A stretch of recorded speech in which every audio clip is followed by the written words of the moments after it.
Donations. Call our hotline at 845-853-7499 to schedule your free pickup. And thanks. We all play a role in keeping our community safe. Every day, we move in and out of each other's busy lives. It's easy to take for granted all the little moments that make up our everyday. Some are good, others not so much. But that's life. It's when something doesn't seem quite right that it's time to pay attention. Because only you know what's not supposed to be in your everyday. So protect your everyday. If you see something suspicious, say something to local authorities. Hi, this is Jared Mans from the Spring Lake Fire Department, and I support Kingston Community Radio, and so should you.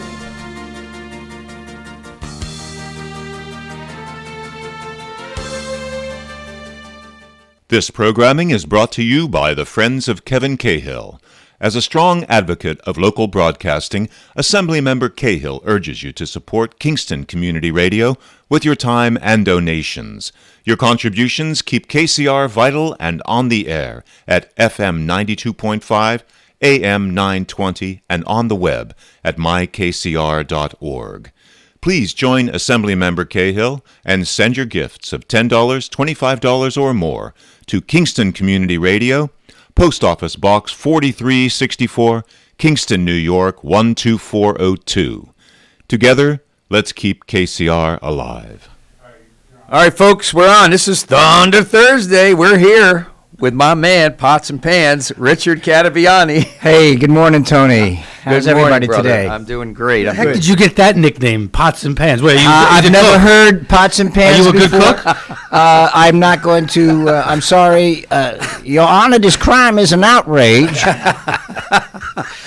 My man, Pots and Pans. That's Well, it does sound like something you would find somebody being called in Brooklyn Correct, or the Bronx correct. or the Queens or the Queens. Thanks.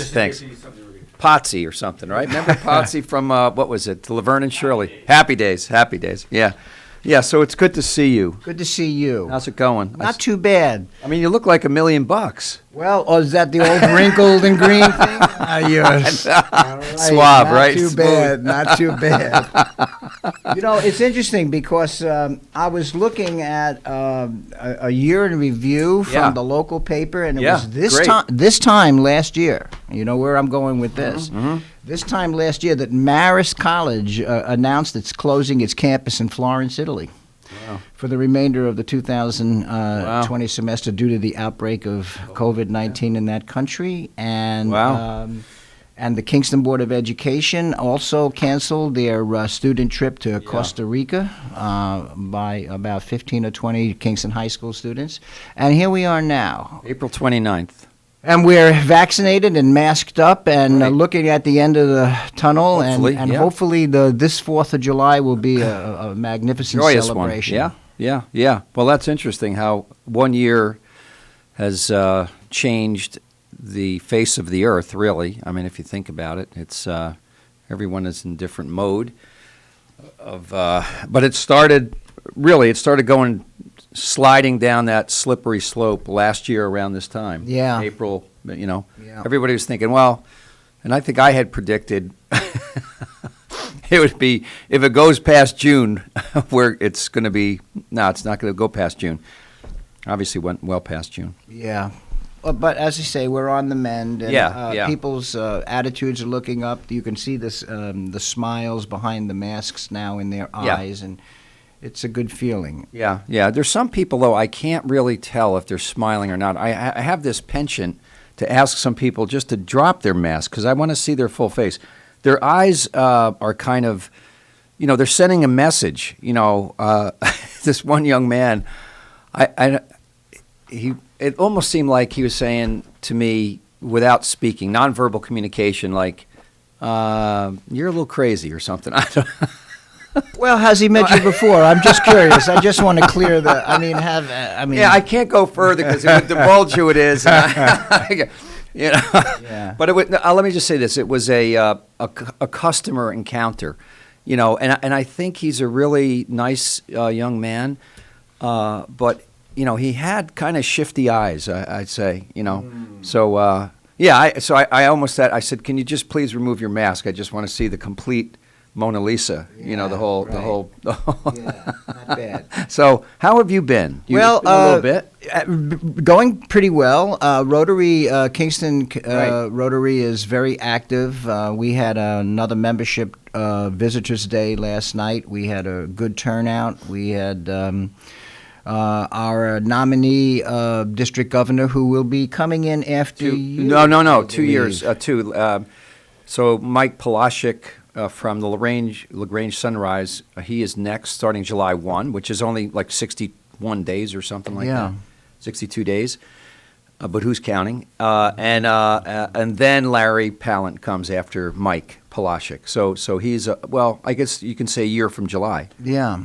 So let me turn it right back on you, Mr. M. Tell us a little bit about your term as district governor for the 9 counties that we are all involved in. Yeah, it's been incredible, really. I mean, I was fortunate to do, out of our 56 clubs in the district, I was able to do the first round of visits, 38 in person. Now that was because I kind of saw this coming, and we just talked about it. It was not too hard to miss in terms of the pandemic issue. So in July, I did a lot of visits. I probably did maybe 25 visits outside, in open air meeting venues, and so that's how I kind of did that, and 16 by Zoom. And I haven't done the Highland Club, my home club, yet. So we're gonna have a little shindig, hopefully near the end of June. And then more recently, I've offered another round of visits because of the strange year it was, and about 20 clubs have taken me up on that. And more clubs are getting back to in-person meetings, socially, physically distance. I hate the term socially distance. Physically distance, and yeah, I mean, I think there's a really good buzz in our Rotary district to grow Rotary. I think your club is a prime example of that, of how to reach out to people in the community and get them on the team of service and camaraderie and compassion and caring for the community locally and internationally. So it's been an exciting year, I have to say. I mean, I think the pandemic has possibly worked to our advantage in District 7210, believe it or not. Well, I would agree. I think that the Zoom platform has certainly opened up the speaker angle. I mean, you and I have both been on Zoom sessions where we heard people from India, Germany, Philippines. the Philippines. Right. Just a remarkable opportunity. And so I don't think we will really ever go back to doing business as usual, and I quite like that idea. Right, yeah. A hybrid model, a Yeah. combination, That's a cross-pollination of, people face-to-face and the technology as such. Alicia Marcinkowski and I had the honor of being on Radio Rotary with Jonah Trebois the other day. Oh, they're great. And Sarah O'Connell, Yeah. Jonah. And we were talking about how Zoom really has changed the face of how we communicate. And Jonah mentioned that if this were the old days, called that 2 years ago, that we would have to drive to Beacon to be in a studio to do the program. And here we were sitting in our homes in our fuzzy bear slippers and having a great session. And Jonah also remarked that the audio quality is almost better on Zoom than the phone, than some other kinds of interview techniques. So I'm 100% correct. Yeah, and I'm happy to say that we're going to embrace that and move forward. Yeah. No, I think it's been a game changer. As in the studios here, we have a big window that's probably 6 feet maybe by 3 feet, or 4 feet by 6 feet. Mm-hmm. On the other side of that wall, in the control room, is a map of the world. And, I was, you're 100% right. I mean, we're corresponding with people in Africa and India and Turkey. And our E-Club has representation from Brazil, Nigeria, India, Sweden. Did I say Turkey? Turkey. So yeah, it's been incredible. But yeah, our district. There's the other part of this is there's some clubs that are thriving, and there's some clubs that never embraced the Zoom technology, and so they're just kind of still sleeping. So we need to wake them up a little bit to make sure that their Rotary Club is still serving their community.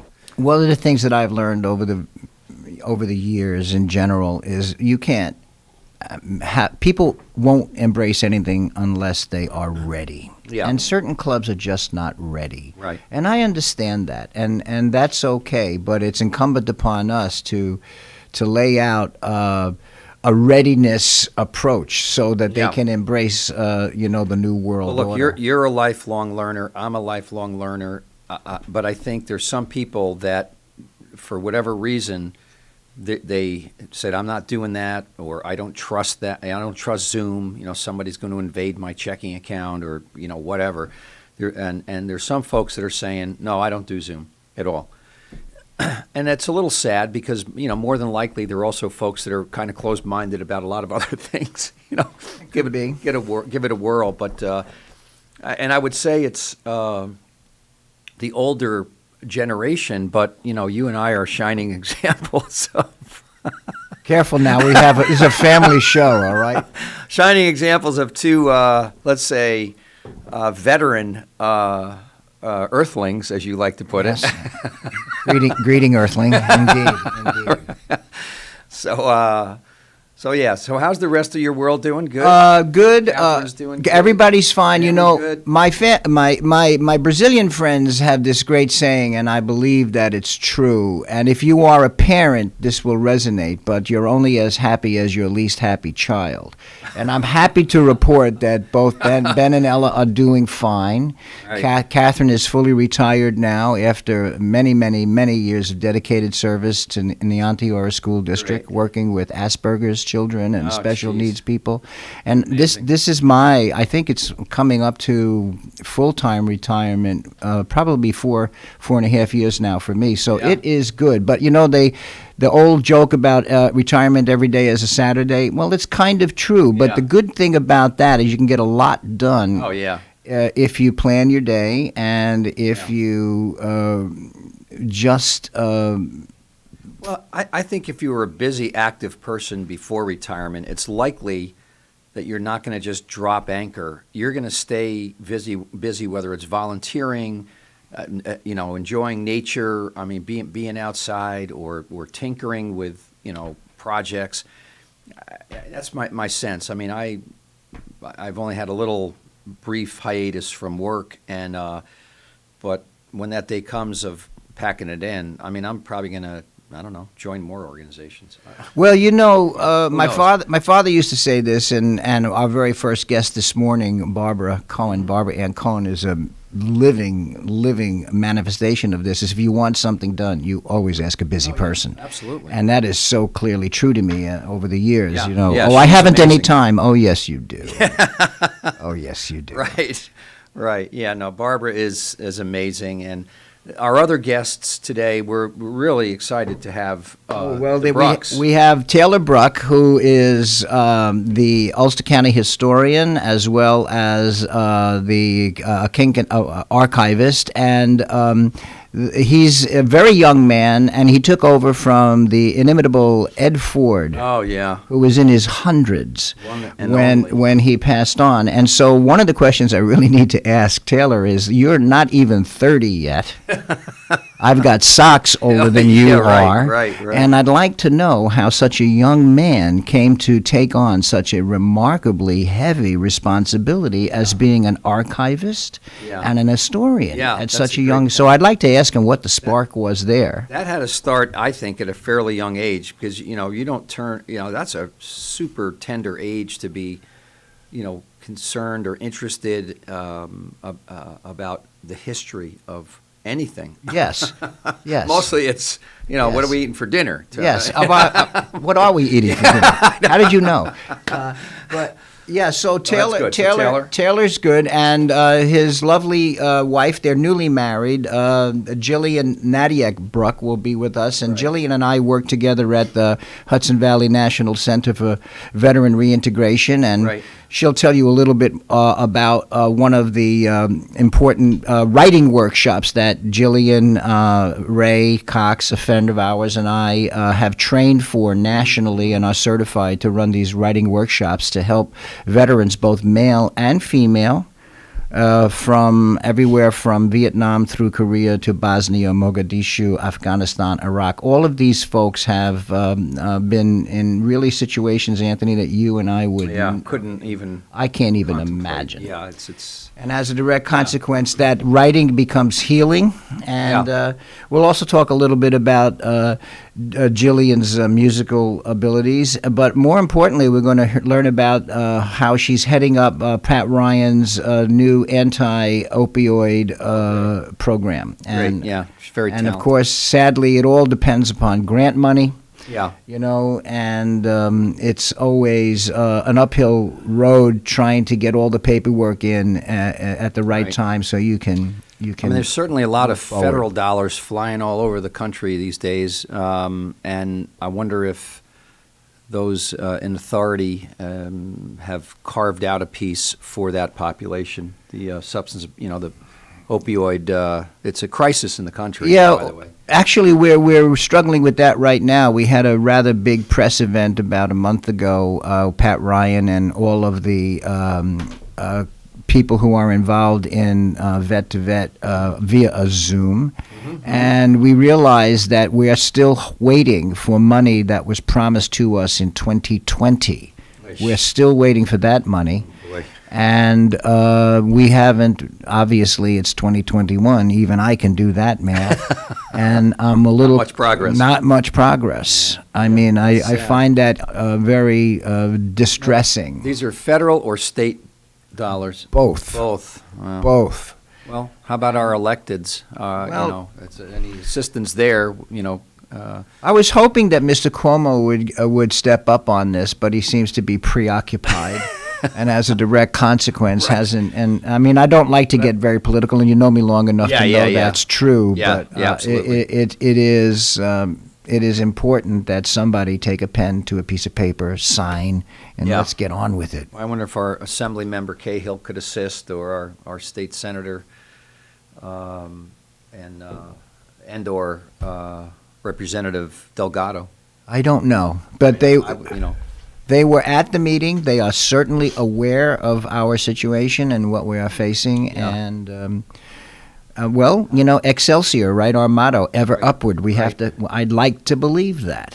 How about our new Senator, Michelle Hinchy? Oh, I'm thrilled. Yeah. I'm thrilled. Yeah. We were all on a door. We were all a little concerned when, as you may remember, the election results were coming in, and then it looked like, oh no. Yeah. But in fact, she's real. She's with us, and she'll work for us. She's doing a great job. Yeah. I think she's doing a great job. Very energetic, very in touch and connected. I'm curious about the books. Okay, so I brought these 3 books in because, as you may remember, when we first started talking about Kingston in terms of its historical significance, during the pandemic, I would take a bike and I would ride through the streets of Kingston, which were empty. Yeah, right. Empty. It felt amazing. It was very poetic. I know that sounds goofy, but it was really quite remarkable. Eerie, maybe. That's poetry. Yes, it was very eerie because here you have a city of 28,000 people, and you're the only guy out there on the bike with books, stopping every block, opening the books, and reading. Will Smith to show up with his German Shepherd driving through. Hope not. Hope not. Someday I'll tell you a story about how I was bitten by a German Shepherd named Bullet, but not today. And so these. I've been bitten by Bullet bourbon, but I don't even know that. So these books really basically talk about Kingston, Ulster County, and my favorite book, The Street That Built the City, which is all about Westchester Street in Kingston. And so I brought these. One street. That's it. Oh, well, it's a pretty long street if you take a look at the back cover. Oh, yeah, wow. And so I thought that... Westchester, not West Chestnut. Okay. Okay. And West Chestnut Street it is, yeah. Yeah, and so I know that Barbara Cohen is a local girl, and I know that we have both Jill and Taylor are local, and as Taylor is an historian, an archivist, I thought I would bring these books in just to Lawrence, show. are we good with YouTube these days? Yeah, yesterday it fired up like there was no problem. Okay. So we're all good. Technical. I don't know what was going on Tuesday. Yeah. Could So be the I sent an email back. atmospheric They never conditions. responded, so I'm just going to leave it alone. Yeah, I mean, a lot of folks watch our show on YouTube, and then all shows get archived and put on YouTube. So we get, sometimes a lot of views on shows, and so it's been kind of part of the new KCR is YouTube. I mean, when we were in John Street, we didn't have YouTube, or what did we have? We had No, something but else. when my father died, we had Ustream. Ustream, That right. was $129 or $119 a month. Yeah. That allowed you to keep whatever you Yeah. want. Yeah, for you, I think you could keep up to a year of Yeah, stuff yeah. that they stored in their cloud. But it was always going down. Ustream. I could never get them on the phone. With YouTube, it's free. Yeah, And you can set- as you long can as we shut it off at the end of the show, remember we used to let Yeah. it run with our logo on there. Right. We don't have to really worry about being interrupted. Right. We don't Yeah. get many red flags. So to Yeah, speak, just search Kingston Community Radio on YouTube, and you'll see. I think we have shows going back to August. Quite honestly, I think you're right. On the YouTube channel, we do. it goes but way back. I can only keep up to a month on this hard drive. Yeah, because no, of all I the get other stuff that. that's on there. I get that, but on the YouTube itself, it goes way back. So Yeah, there's one from January on there with Stanberg. oh yeah, Yeah, I mean, No, if you there- look at the library, there's got to be oh no, there's a lot of shows. almost 90 to 100 There's shows a lot of on shows there. on there. Well, you've Yeah. been putting 6 a week on there since. I know, since for a long time. Yeah, for a long time. Yep. So, yeah, that's great. And we want to give a shout out to our underwriters who support Kingston Community Radio. I might be able to find those real quick, and certainly. actually, I have a list of our underwriters you are right in front of amazing. me. You are show preparation par excellence, Richard. So I just want to thank everybody, Arrow Construction, Central Hudson, Friends of Kevin Cahill, Herzogs, the Kingston Lions Club Foundation, Le Canard Enchanté. What's wrong with the Lions Club? Pardon me? So what's wrong with the Lions Club? They give a lot of money more than Rotary. And not only so- that, I'm the secretary. Well, of the Lions Club, so what's the problem? okay. No, well, I do. I'm saving. My father the was a lion for 50 years. My Yeah, mother yeah. They're a is a lion. service club. You, Yeah. you woke them up. You Okay. woke 'em up. Well, Are we the allow- ones that started the whole thing? Wasn't Lions the first? Maybe. Yeah, okay. Service organization. Maybe. Well, No more I'm- talk about the Lions Club. what I'm going to do, Lawrence, is next time I'm with you both, I'm going to wear my father's Lions cap, and I'm going to bring in his president's pin because I grew up with the Lions. I know it You well. made them happy. But the Mid-Hudson Valley Federal Credit Poke the Union, bear, please.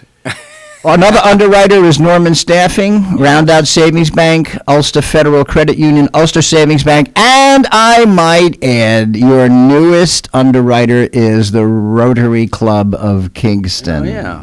Wow. Because I believe you got the check the other day, Yeah. and Well, it's a we're quite contribution. happy. Yes, Quite absolutely. happy for that. Nacarado's is also a monthly sponsor. Great. They're a monthly Great. sponsor. So yeah, all is good in sponsor and underwriter land. We're always looking for more. So, but thank you to those folks that contribute to KCR. Thank you to those that call in and share their thoughts and ideas. So yeah, it's all good. It's all good. What else is going on? How's Well, Barbara's outside, so happy to see that where our first guest has arrived, Right. and looking forward to chatting with her. As far as anything else goes, we're struggling right now with the Rotary Club of Kingston, as you know, has the cap-to-cap run. Right. which we were planning on having throughout the city of Kingston through Hurley, because as you know, the Cap to Cap run commemorates the British burning of Kingston in 1777, and over 2,400 refugees left Kingston and trundled all the way down to Hurley to set up the second capital. And we were really excited. We were going to have the race start at the Senate House and then end in Hurley at the Hurley Heritage Day. Last year we had Jay Unger and Molly Mason as the headliners. It was really great. And then all of a sudden, you know what happened? COVID hit. Right. But we didn't want to lose the opportunity to have a cap-to-cap run, so we did it virtually. And I may have mentioned this before, but we had 15 states, 125 participants, and everyone from Alaska through Alabama to Louisiana, North Carolina, West Virginia, and the Philippines. So we're debating right now whether we should continue with a simple virtual race or should we try a live one with the virtual component. Because once again, the virtual concept of our reality going forward is here to stay. Yeah, I think so. If somebody wanted to mosey or push their grandchild on in a stroller around their neighborhood in Baton Rouge, Louisiana, they could do that. And if you wanted to put on your running shoes and run the 3.1 miles, technically 5K, in 15 minutes, some people can do that. I can't even drive it that fast anymore. You can do that. Especially with your Fiat. Well, what was once a Fiat is now dead. But that's what we're struggling with right now. How to move forward, incorporating the best possible components of virtual and reality. So I mentioned on the last show, I think, I went down to the Yankee game a couple Saturdays ago, and they require either a negative PCR COVID test within 72 hours, which is not the rapid, obviously, or proof of vaccination, second vaccination, post 14 days. So I think a lot of places are contemplating the same kind of, show us your, and I know it's a little bit controversial, but quite honestly, it does ensure, pretty much a safe event. So if you were to have a running event, you would say, hey, we need proof of second vaccination, and we need, or a negative PCR COVID test within blah, blah, blah, and have your event.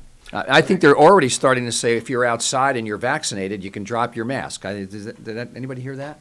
Yeah, yesterday. Yeah. So I think we're getting back there, and unfortunately or fortunately, the vaccination is really the key, and there's still a whole bunch of people that decided that it's not a great idea to get the vaccination. Those are the people that aren't going to be able to go anywhere. I know. They're not going to be able to travel. They're not going to be able to.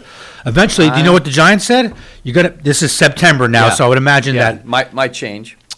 It might change, but you're going to have to have it. You're going to have that card or that barcode. Yeah. They're not going to be giving you a rapid test in front of the game. Like with the Yankees right now, you have the option. Right. But they want to be at least at they're right now they're at 25. They want to be at least 50% capacity for NFL games. What do they hold? What's the Giant Stadium hold? 82. 82,000? Yeah. Holy cannoli. Or maybe it's 78. It's bigger than It's 3,000. I think the last stadium was 78. I thought they said it's 3,000 more seats. Yeah. Yeah. Though it looks for the last couple of years, it's looked pretty empty with the way they're playing. Well, the Yankee game had 10,000, and it looked barren there. It was. They're really starting to turn around a little bit, though. A little bit. Yeah. They just can't hit the ball, man. No, they can't. Yeah, they're coming around. Their pitching was good too. I know we got 5 more months, so we'll be fine. I know. It's way early. In football, you flounder the first 4. You flounder the first month, and it ain't looking good. You're cooked. But in baseball, you can pick up your game by the All-Star break and still make a run for it. So, all right, you guys want to go to break and then we'll come back? I think so. We'll come back with Barbara Cohen. Yeah. All right, great. You're listening to Kingston Community Radio on WGHQ Kingston. On your radio at 920 AM and 92.5 FM, and also online at mykcr.org. Question: what will you find on all over-the-counter or OTC medicine packages to help you choose the right drug and use it safely? The answer: the Drug Facts label. This label lists the medicine's active ingredients and purpose, how much to take, and warnings you should know before using it. Remember, even OTC medicines you buy without a prescription can cause side effects you don't want. So follow the information listed on the Drug Facts label. For more information, visit fda.gov/Drug Facts label. A message from the U.S. Food and Drug Administration. Introducing the YMCA. Sure, you know the Y for a swim or a game of hoops, but we're more than that. We're a cause. When you take a jump shot at the Y, someone else is getting job training. Practice yoga as a team practices her leadership skills.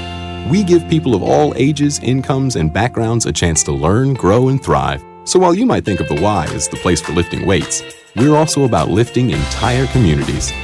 That's the Y. We're so much more. Visit ymca.net/more.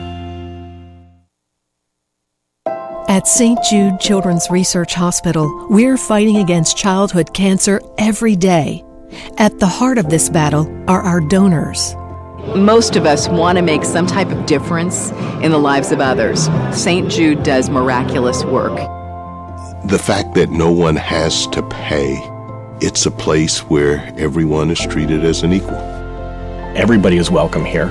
And it doesn't matter your religion or what part of the world you're from, all that is taken away. It just gives you some hope. It's just a nice feeling to put your energy into something that really does genuinely make a difference in a child's life. There's just no greater gift. If we have the ability to help, then we have a responsibility to help. Finding cures, saving children. St. Jude Children's Research Hospital. Find out how you can help at stjude.org. Central Hudson reminds you, when it comes to your home's wiring, safety matters. Overheated electric cords or outlets are signs of inadequate wiring, within your wall, in an appliance, or both.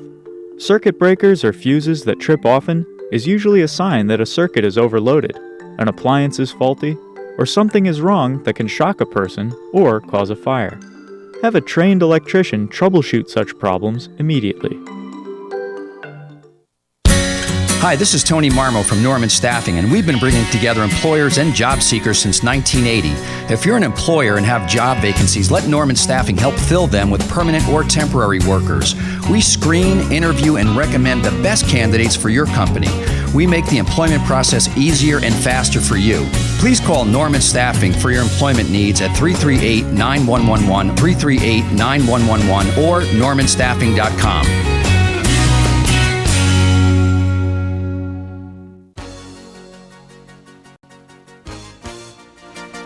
Hi, this is Winnie from the Rosendale Seniors, and I support Kingston Community Radio, and so should you.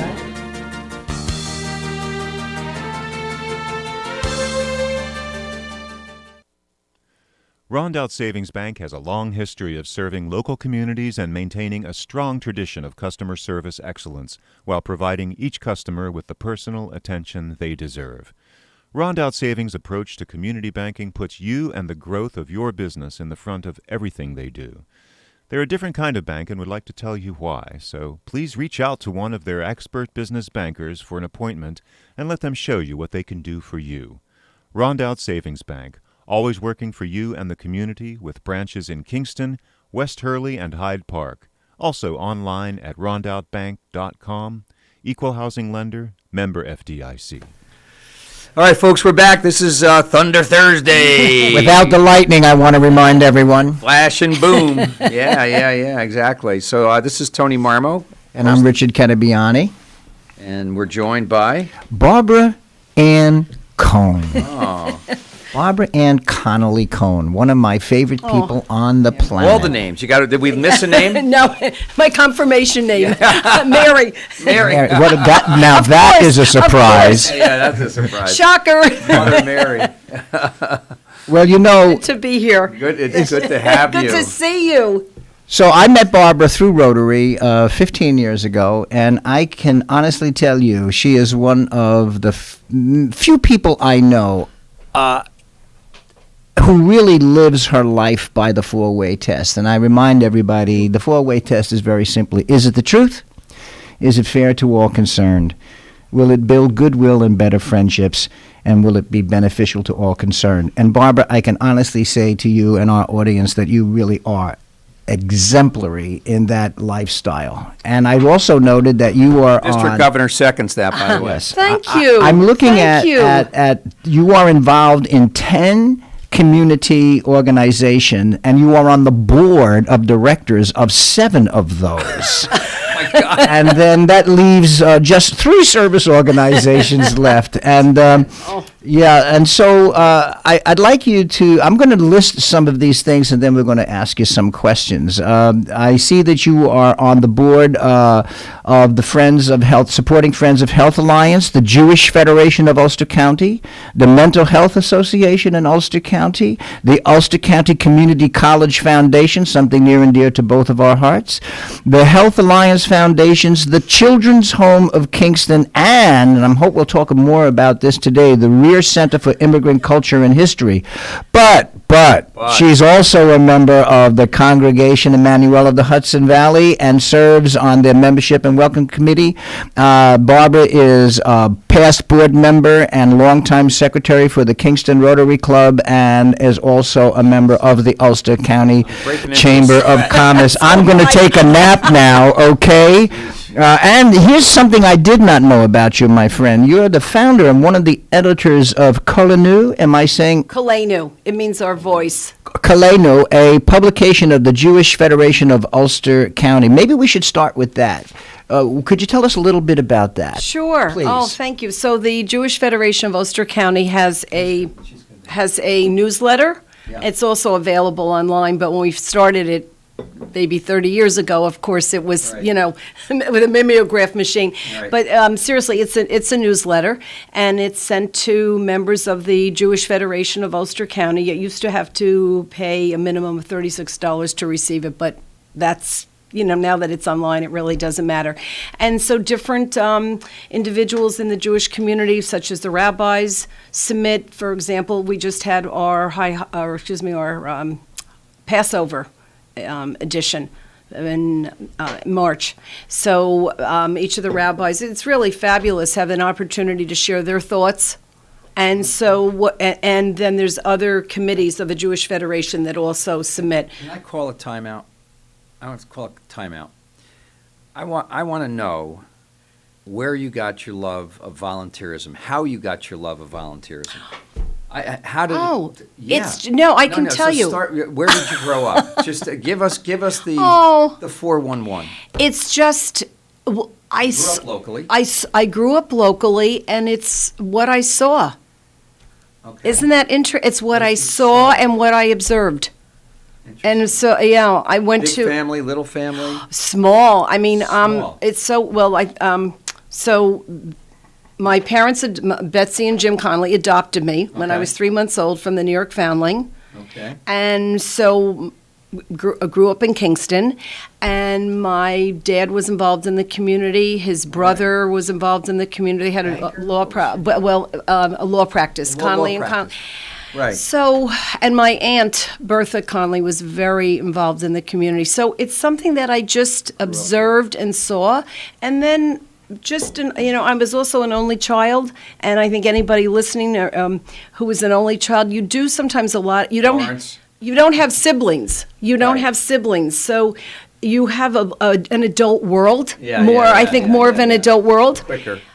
So I just observed. Yeah. I did, Tony, a lot of observation and how people acted and what they did, and I liked a lot of the things that they did. But I never thought this would be my life. Yeah. I have to tell you, I was going to be the CEO of Bloomingdale's. I never thought this would be my life, and would have succeeded mightily at it, I am sure. And I went to, I loved. I mean, I had a fabulous education. It was basically a Catholic education, and you do a lot of fundraising when you're in third and fourth and fifth grade. Right.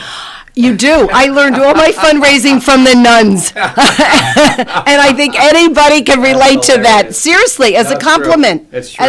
You're always soliciting. Yeah, you're right. You're always, especially, I'm talking, years ago. Years ago, you're always soliciting. How old were you when you first volunteered that you can remember, volunteering for? I mean, I know fundraising, but you don't mean as not so much as a young child, like a young adult, maybe. I've been involved in the community. I'd say since really my 20s. Yeah. Since really my 20s. But when I was younger, I was always involved. I was the mission representative for our class, and there were.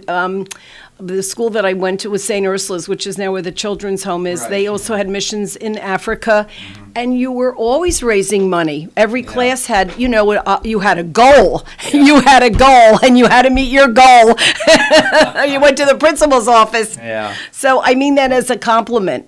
Nuns are great fundraisers. Yeah. I'm serious. Yeah. So I observed a lot from that. But anyway, okay. So you but I'd say your family.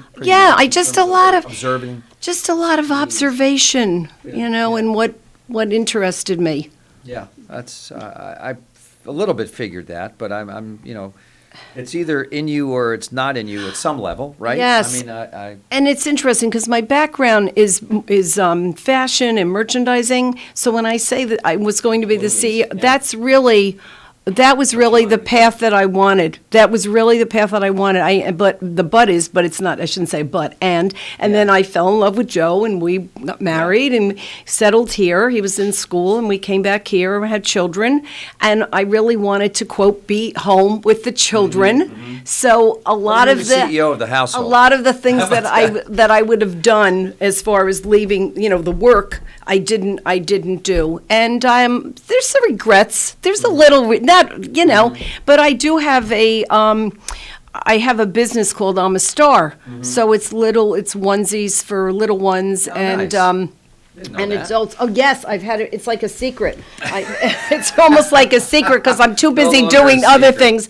And then what I did is in the pandemic, I had them repurposed for masks. That's great. So I've been selling them as I've been selling them as masks. Beautiful. And I have them because the logo for I'm a Star cool.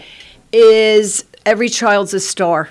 Okay. That's why I have it it's a value of a child. So a child wears it, I'm a star. I'm important. I possess certain qualities. That's great. So then I had them repurposed. Some positive self-esteem, huh? Yeah, and there was a time I had a business called Body Towels, which were really beautiful bath towels. Like for the beach. Right. Yeah. And I did really well with it. So nothing like a good bath towel. No, seriously, and they had all different designs on. And the reason I stopped is because the company I bought them from changed their rules, and you had to order a container of 5,000. Oh, jeez. And we were living in country village condominiums. There's no way we could. There's no way. In a bedroom. There was no way that was going to work. But seriously, so I do have that whole merchandising. I love that. And your entrepreneurial spirit's still around because you and Joseph own the Schwartz's Inn, located in Kingston. And I see here that it's been in Joseph's family since 1917. The building. Wow. Yes, the building. His family bought it. Almost as old as the Kingston Rotary Club. Yes, absolutely. Yeah, by I think a year. Yes, I think it's a year. correct. Yes, it is a year because the Rotary's 1916. Yeah. So it's been in his family since 1917, and it's still, it'll probably always be in the family, which is nice. Are people coming to visit to Schwartz's Inn? Well, right now I have to tell you, our daughter has been renting it. Oh, great. So she is with her being family first. Absolutely, and so yes, but we're getting calls all the time. Glad to hear that. All the time. People want to stay a week. They want to stay 2 weeks. They want to rent for the summer. Every call is different. As narrow inside as it is. It looks narrow outside. It's very deceiving. Yeah. 6 people lived there at one time. What? Joe and his parents and sister and grandparents. Right. Lived there. I mean, it doesn't seem like it's more than about 16 feet wide. I mean, well, because the door, because you see, you're seeing the door, and then you go up the stairs, and it's more expansive. That's what it is. Okay, cool. I forget how many square feet it is. It's not huge, but it accommodated 6 people with a bathroom, sort of. But that's how people, that's not unusual. Now, it really isn't unusual. I think all of us have stories of families, basically cubby-holing in a very small place. And in fact, when we had Dr. Sarah Litvin from the Weir Center, which I know you are very involved in, talk about how many people used to live in the bakery. 10 people at one point in that tiny and little bedrooms. Which was really not uncommon. 2 bedrooms, I know. One bathroom, obviously. I know. That's, not easy. No. So why don't you tell us a little bit about the Rear Bakery and I'd love to. We just had Dr. Sarah Litvin for us for our guest speaker Zooming. Yes. And we learned a lot. And yes, you're right. I think she was on the radio program. Yes. So tell us a little bit more about what's going on with the Rear Center right now, please. Oh, I'd be glad to. Well, right now we're having a campaign. It's called Build Our Bathroom, Grow Our Gallery. Talking about bathrooms, there's no bathroom. There's no bathroom in the downstairs part where you'd be having tours. There never was. Yeah. There never was. So we're in the process of raising money, and we're about 70% towards our goal. Good. And we have a date of around June 15th. We're hoping to have the difference, and if not, we'll do it. Build our bathroom, grow our gallery. Don't you love that? So so we have the bathroom. We all know what that is, and then the gallery, which is very important, used to be the hay. It used to be, I think they'd call it a hayloft. It's up and it's been renovated, but it needs a lot more work. It needs better lighting, needs better flooring, and the purpose of it is when you're having a show, when you're having some type of a gallery, you certainly need good lighting. Yeah. And so there's been estimates with working with an architect of exactly how what is needed, and so that is our goal right now, to raise money for that. So I really find this wonderful because the very first project that Rotary did in Chicago was a public toilet. And so I guess I can tell you we are flushed with pride because we really feel that the Kingston Rotary Club will certainly get behind helping the Rear Bakery establish its wonderful. That's our plan. As you know, as an incoming president, I've been planting those seeds, and there isn't a person on the board who feels it's not a worthwhile cause. So I'm very happy to tell you that we'll be looking forward to working with you on that project. Wonderful. I'll tell that to Sarah. I'll pass that on. And she's such a blessing. Isn't she? Well, we got involved. The Jewish Federation of Ulster County was deeded the building, maybe close to, I don't know, maybe 15, 16, 17 years ago. And Jeff Miller. That was Jeff's vision. He looked in the window and he said, I'd love this building. Yeah. And that's how it happened. That's really how it happened. The last of the bakers, Hyman Rear, we called him Jaime, deeded the building to the Federation. And I was actually there when he signed the papers. And it was really so touching in his kitchen. Eli Bosch was the attorney, and he was singing in Yiddish. It was really beautiful. Very moving. He died 10 days later. Not expected. Health problems, but not. Yeah, crazy. But I think he just had peace of. Yeah. And so now we own a building. Oh, wow. And now it's like, this is very serious. We own a building, and what do you do? It's an old building, and it's an historic building. In some disrepair as well. Very. Yeah. And I have to say credit to Jane Keller from the Friends of Historic Kingston. Barbara Blass and I asked Jane if she would come and see the building. And I always tell this story. We were upstairs in where their living room would be, looking out on Broadway. And Jane said, "This is great. You can do this. Call this person in Albany. Call this one for the historic preservation." If Jane had said, this is... What are you, crazy? Put it on the market. Exactly. But she was like, you can do this. It's like the more... And of course, Jane, president of the Friends of Historic Kingston, it's all about preserving. So when you see peeling paint and you see disrepair...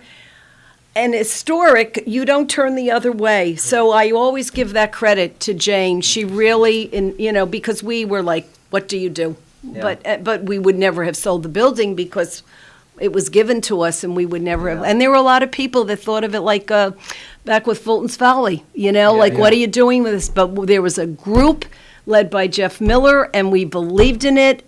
And we couldn't open that it was really, you couldn't open to show anybody anything. So we had different fundraisers, outside the Rear Center, and So the goal was to show the immigrant experience similar to the tenement house. That was really going to be the goal. But it's changed now because we have Sarah and we have her vision. So we're doing more with, it's not just like going to be the tenement museum. It's going to be where you can have people come and see what an actual bakery used to look like. Function like, operate. Function, sure. Thank you. And, but also be able to have classes. It's open for everybody. We're doing something that we're doing now. It's something called Worry Dolls that Karen Pillsworth has been involved with, going into several schools and showing the kids how to make worry dolls. And they feel very good about they're making their own doll. So that's something we're doing. And then we're having an opening, hopefully in June. It's called, I think it's Stitched in Time. I may be saying it wrong, forgive me. But it has to do with the history of sewing, the factories that we used to have in Kingston, and that's going to be very interesting. Yeah. So it's really educational. And it's open, and even with the pandemic, schools have been able to, through Sarah, she's been able to do classes for schools online. Wow. So it's... I know our Italian organization. Oh, I helped a lot. was going to say that, and thank you. Yeah, we really have a great relationship. With the Ulster County Yeah, Italian American it's wonderful. Catholic. So it's changed. It's really changed. It's evolving, really, right? Which It's is evolving. important. And you have a good, with Sarah, you have someone who has a museum background and has a vision. Yeah. So it's great. Wonderful. How has it been fundraising during the pandemic, in your mind? I'll tell Rear has been doing pretty well. I have to say that we have a very active fundraising committee led by Carol Supergold, who's been in Florida for the winter. We meet every week, every Monday, and we have a group. And so we have not stopped. So to answer your question, we have our assignments each week of different people that we're calling, sharing the word, individuals, businesses. So we, for Rear, because of this Build Our Bathroom, Grow Our Gallery, we couldn't stop. We couldn't take a break. So the fundraising for us has been, we just had a rolls event, I call it rolls event, several weeks ago, where there were rolls donated from different bakeries, and people could purchase the rolls. And then there was, again, a Zoom event about what the Rear Bakery meant to people growing up, because after church, many families would go to Rear for their rolls, or before Shabbos, people would go and purchase a challah. So it brought people together. So that was a nice fundraiser. I got the sense of a real good sense of community when Sarah presented to the club Bill Duffman and Eric Hotelin. And a lot of I remember after church on a Sunday morning we would go, and it really is the community feel is really quite remarkable. I'm glad that Sarah's with you, because she's really making a great effort to bring the Rear story to everybody. Absolutely. And everybody understands the Rear story, because everybody had somebody in his or her family who experienced that kind of pilgrimage, if you will. Yes. So I want to ask another question about how do we get people interested in volunteering in this world? That is such a good, that's a question that's talked about every day, because the generation that we're in kind of get it. I know. And there's a few of the next generation that get it, but maybe not as many as we need. So what are your thoughts about that, Barbara? Cohen? Well, it's a great question. It's a great question. I certainly don't have the answer. Yeah. But and you're right, because it's interesting, because you have for example, people who are, say, in their 20s and 30s, like you're like Ella's age, and they see you volunteering, but they may not want to volunteer for what you're doing. It's not my father, it's not my mother's. Yeah. So, but I do feel that people do have the interest. I don't think that has, I don't think people don't care. I certainly don't think that at all. Okay. It's funny because I've had this conversation with Ella and Ben and their friends, two of whom are going to be with us in a few minutes, Taylor and Jillian. Oh, yes. And basically they say we are just as equally involved in what you do, Dad, but we want to be project-based. Yes. They need to have a very specific... Very specific. It's a gig mentality. You do not have to meet at lunch. You do not have to meet at breakfast. You can meet at 4 o'clock in the morning if you're dealing with the Philippines, so to speak. And if you are project based, that volunteerism really is percolating in all of these young people because this is, I believe, and I'm paraphrasing, this is their angle, for lack of a better word, on making a contribution that will change the world they have to live in after we shuffle off. Right. And so it's... You don't give up. I mean, I would never say, sometimes people say, oh, they don't care. And I totally disagree with that because I think people do care. I do get the, I'm kind of busy or I'm too busy, and I get a little bit of the, me generation we're trying to build our nest. And I think we all went through that, right? I think I joined Rotary when I was 32 and two young ones, a 4-year-old and a 1-year-old. So, I mean, so I get, but now the millennials have surpassed the baby boomers in numbers, right? It's like 75 million now. There's more. So I'm kind of hoping and waiting for this wave of involvement to happen. It's fine if it's project-based. I mean, because people, we get that, but just get in the game. Just get started. Bring your fam and do a weekend project or whatever it is. But we need that. I know. We need that because in 10 years or so, or 15 years or so. Who's going to turn out the lights? That or you don't want. Yeah, I mean, or the opposite. You don't want anyone turning out the lights. Yeah. But I do believe, like for example, I'm just thinking this Saturday there's an initiative in Kingston, Clean Sweep. Yeah. Now that is something that anybody can take a rake and whatever and do something. Garden gloves and get out there. And it's a matter of really, I think, reaching out to people. I think sometimes I don't think sometimes we reach out to people as much as we think we do. How do you reach them? What do you reach them by text? Social media, yeah, absolutely. I think with social media, Instagram, Facebook. But of course, right now we're not meeting. Radio, right? Exactly. Here we go. Yes, absolutely.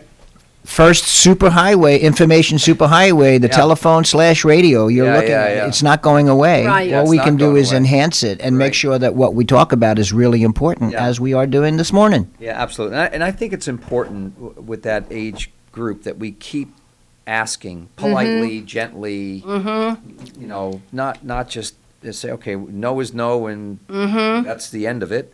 But, okay, got it. 2 or 3 months later, maybe, hey, come out to a Saturday project we're having or an evening, blah, blah, blah, think about way back when we all got involved, there was always older, we were younger and there was always an older group. Expectations, though, were different then, I think. It's like in your family. Yeah. You saw your dad and mom and aunt, and you're saying, and they were almost saying, yeah, come on, Barb, we're going to go do this. And I'll tell you, with our kids, we brought them to, I can remember many Thanksgiving mornings taking them to a food bank, service, serving Thanksgiving meal to folks that are less fortunate. Same thing with Christmas morning. Same thing. Open your presents. Let's go. We're getting in the car and going volunteering. And I know it's in there with my two guys. One's 39 and one's 36. It may be starting to come out a little bit. They're both kind of late bloomers, I guess. But they're kids. But they're also kids. Are also sometimes so busy. Not that we weren't busy, but it just seems it's a very different pace. Yeah, and if I blame this stuff. And, too big a TV and who the hell needs an 80-inch TV? You're talking to a guy who doesn't even own a cell phone. I remind you of that. I know. Earthling, let me just tell you this. And the need is always going to be there. Yeah, the need is always going to be there. So this was so fast of a half hour. Oh, is it over? Do I have to leave? No, you don't. I'd rather. It's always a pleasure, Barbara. Yeah, we have about 45 seconds. So Richard, final. Thank you question. for what Tony and Rich. Well, what you're doing. Well, thank you, for Barbara. Honestly, you're just you're amazing. Kind of an Energizer bunny. Just always there, steady pace, getting it all done, never losing your cool, always being kind to people. It is really quite a remarkable pleasure to know you, and I wish Joe and you the best. And I just why don't you tell us a little bit about your you have 4 grandchildren, right? And I know that you see them. 15 seconds. You can do this. You can do this. 2 are in New Jersey, so I get to see them all the time. 2 are in Colorado. I don't get to see them as much, but FaceTime and Zoom. There you go. All right. And text. Barbara Cohen, thank you for all you do. Thank Bless you, and Thanks, thank you for Barbara. what you're doing to keep Clone yourself, will us you? going. Lawrence, take it away. You're listening to Kingston Community Radio on WGHQ Kingston. On your radio at 920 AM and 92.5 FM, and also online at mykcr.org. 100 years ago, there were 100,000 tigers in the wild. Today, there are as few as 3,200. The Earth's wild animals can't speak up when they need help, but we can. Be the voice for those who have no voice. Visit worldwildlife.org. Everyone is talking about healthcare these days. America spends twice that of other developed countries on our healthcare system, yet our health ranks near the bottom. How can we stop spending so much and getting so little? By shifting to a system that gives more patients access to strong primary care. Primary care can help make America healthy again. To learn more about the benefits of primary care, visit www.healthisprimary.org. This message is brought to you by America's Family Physicians. Central Hudson reminds you, when it comes to your home's wiring, safety matters. Overheated electric cords or outlets are signs of inadequate wiring, within your wall, in an appliance, or both. Circuit breakers or fuses that trip often is usually a sign that a circuit is overloaded, an appliance is faulty, or something is wrong that can shock a person or cause a fire. Have a trained electrician troubleshoot such problems immediately.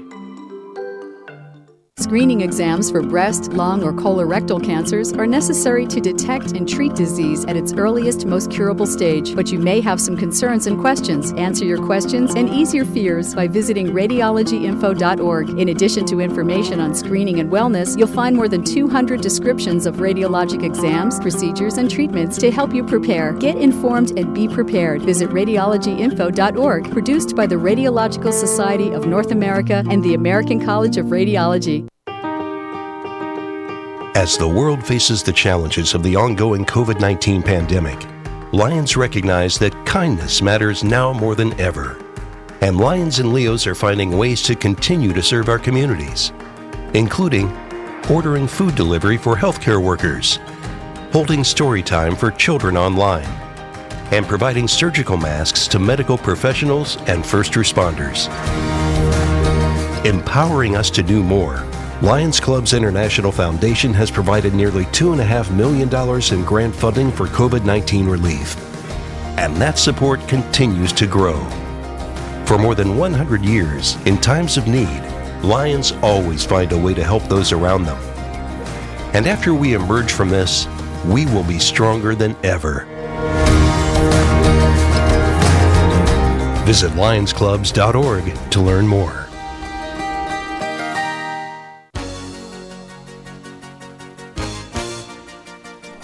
Hi, my name is Jackie Lovezzo. I'm from Lake Katrine, and I support Kingston Community Radio because it is an invaluable resource to the community and its residents. This portion of Kingston Community Radio has been brought to you by the First Savings Bank in Ulster County that still remains local to this day. Ulster Savings Bank, a community bank that's invested in local business, invested in community, invested in you. Ulster Savings Bank, your one-stop resource for everything local. Locations throughout the Hudson Valley and online at ulstersavings.com. Member FDIC. Thanks, Juan. Okay, folks, we're back on. This is Thunder Thursday. We're bringing the thunder today. And no lightning again. Stay away from water. Yep, pretty much. All right, this is Tony Marmo. And Richard Cattabiani. We're joined by our guest, Taylor Bruck. However, welcome. By the way, not however. Welcome. We're going to do birthdays first, and you're going to help us. So, Taylor, why don't you start off with reading your little birthday wish to that individual? Sure. We have a very happy birthday to Marge Hogan from your friends at the Rosendale Seniors. Okay. And Richard? We want to wish a very happy birthday to Jacqueline Sager. Okay.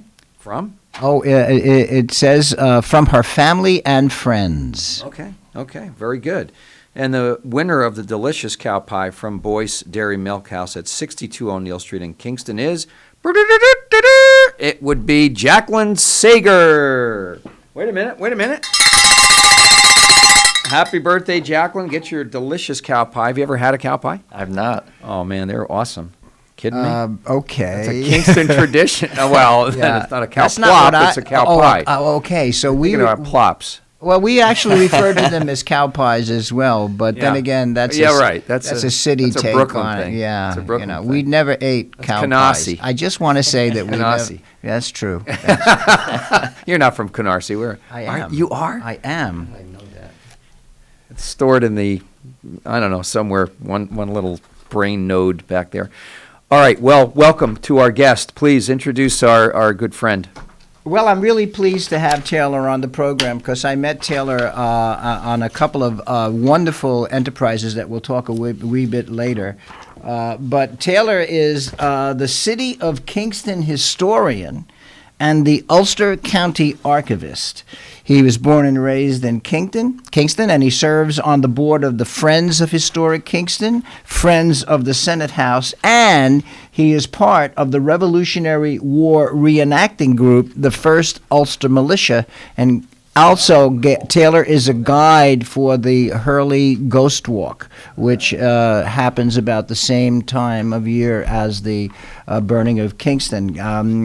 Taylor's a great guy, local kid made good, went to SUNY Ulster and then on to SUNY New Paltz and took his degree in marketing, as I recollect. So, Taylor, one of the things that I shared with Tony before you came in today was when I think of archivists and historians, and I listened to Ed Ford, who was in his hundreds when he was talking about everything that you know, and that you took over that job. How did someone who is maybe 30 get such a remarkable love? What was the spark for the history that brought you to where you are now as an archivist and an historian for arguably one of the most important counties, and I'll say this sincerely, in the United States of America, because it was this county who basically built New York City, and we know that.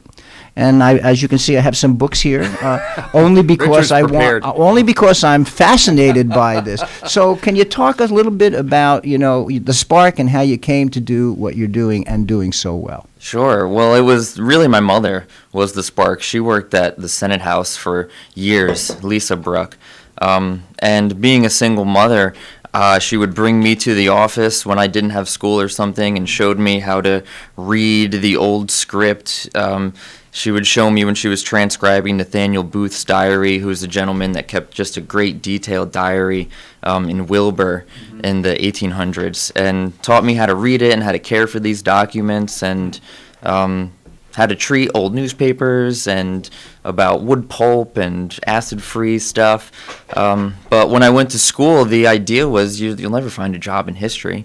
Let's go for business, marketing.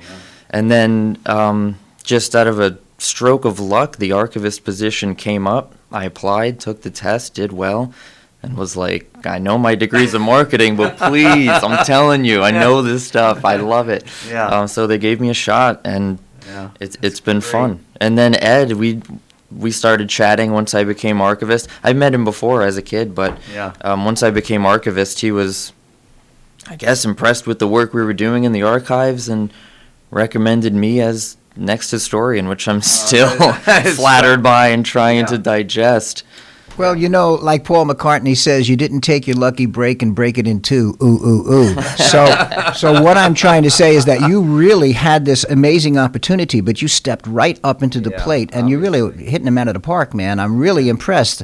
Tell us a little bit about the most recent program presentation you have, which is on the second floor of the Ulster County Court building, which I witnessed, so to speak, virtually, all 43 slides. So tell us a little bit about this, please. Sure. So twice a year, we put an exhibit in the second floor of the Ulster County building, the Archives Gallery.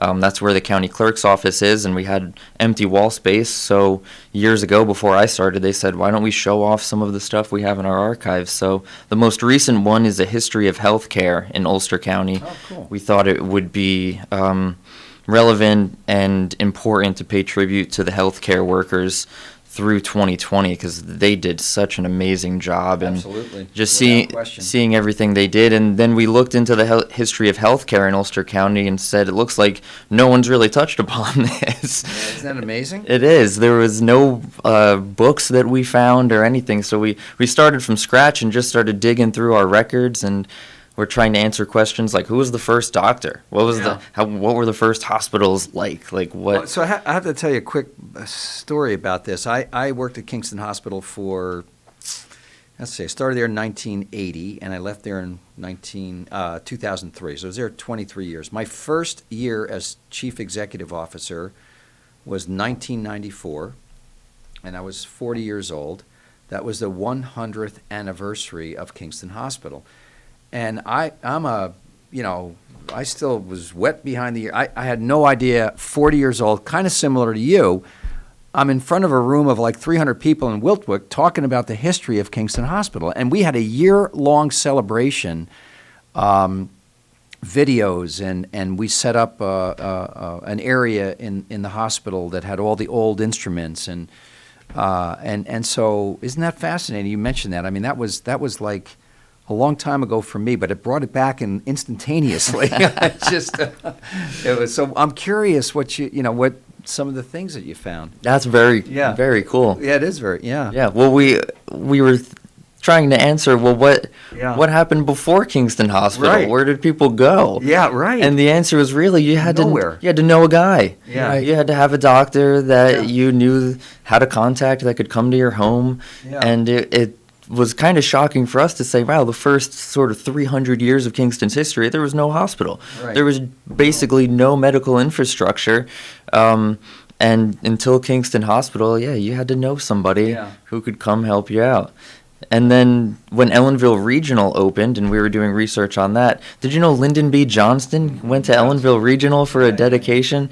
Yeah. And there's a video of him. That was the Resnicks. The Resnick connection. Was Bobby Kennedy's in the video online. We were like, man, this really it's kind of a rich history that we've got. I'm telling you, I'm totally convinced, and I'm that this city, this county, was instrumental in creating who we are today as a nation. Absolutely. So one of the things that I really liked is that, what is really important about this recent exhibition is that you saw that this is what's happening today.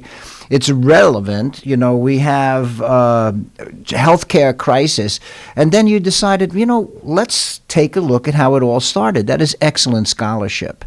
I really like that, and I was really impressed with the fact, as you and Tony were just talking about, the notion of there were really no medical schools or barber. They were surgeon barbers. And the slide that you have on some of the equipment that these people used to attend to the sick, it'd be amazed if you got through with the barber / surgeon / doctor. If you could survive that treatment, you'd be okay. It was frightening. Presentation available anywhere? I'd love to see it. Yes. How would I find that? Well, for the first time, these are available online. Super. Yeah, if you just Google Ulster County Archives, we have a brand new website that has an online exhibits section. Oh, nice. And because the county building was closed for most of the pandemic, so we produced this exhibit, and basically no one could see the physical one for some time.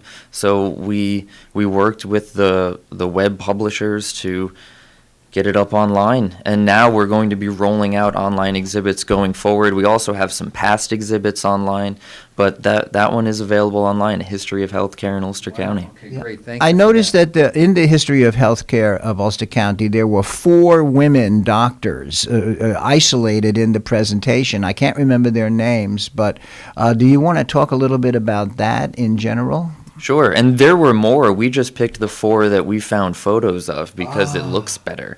But Right. there were Marketing. exactly. But there were more. So the one was Clara Barris, who was a doctor, but she's more well known for her relationship. That's it. That's it. And it's mobile friendly too. You can check it out right on your phone. It's awesome. So Clara Barris, the doctor, was she had a close relationship with John Burroughs, and she helped write about him and kind of stayed with him late into his life, which there was some contention between her and his wife, obviously. But there's a lot of detail about her. Mary Gage Day was another one that we highlighted. And again, I work with Barb Carlson, who works in my office, and she's such a great researcher and was able to find the names of these people in our commemorative biographical record, which is also online. And that's basically just a list of people from Ulster County that were prevalent, that has pictures and stuff. It's almost all men, but through there they mention their wives or something, and then you can find out more about some of the prominent women in Ulster County. And the last woman that we highlighted was Alice Devine, who was a doctor from Ellenville, who worked under George Chandler, who after he started the state police, As in Chandler Drive? he opened he became a surgeon after he retired. Oh, jeez. I guess he had some medical training either in the military or Maybe prior to Civil War stuff. right. possibly? Yeah. But yeah, she worked under him and then became a doctor in Ellenville, and she was also a suffragist. We have in our archives a tally of people that signed the suffragette paper, that when the suffragettes were going door to door saying, "Do you agree women should vote?" And Alice Devine was one of the women who walked around Wawarsing and went door to door and tried to get people on board with women voting. So she's kind of a dual threat. Yeah, there's a great story about her when the New York State Fair was in Ellenville.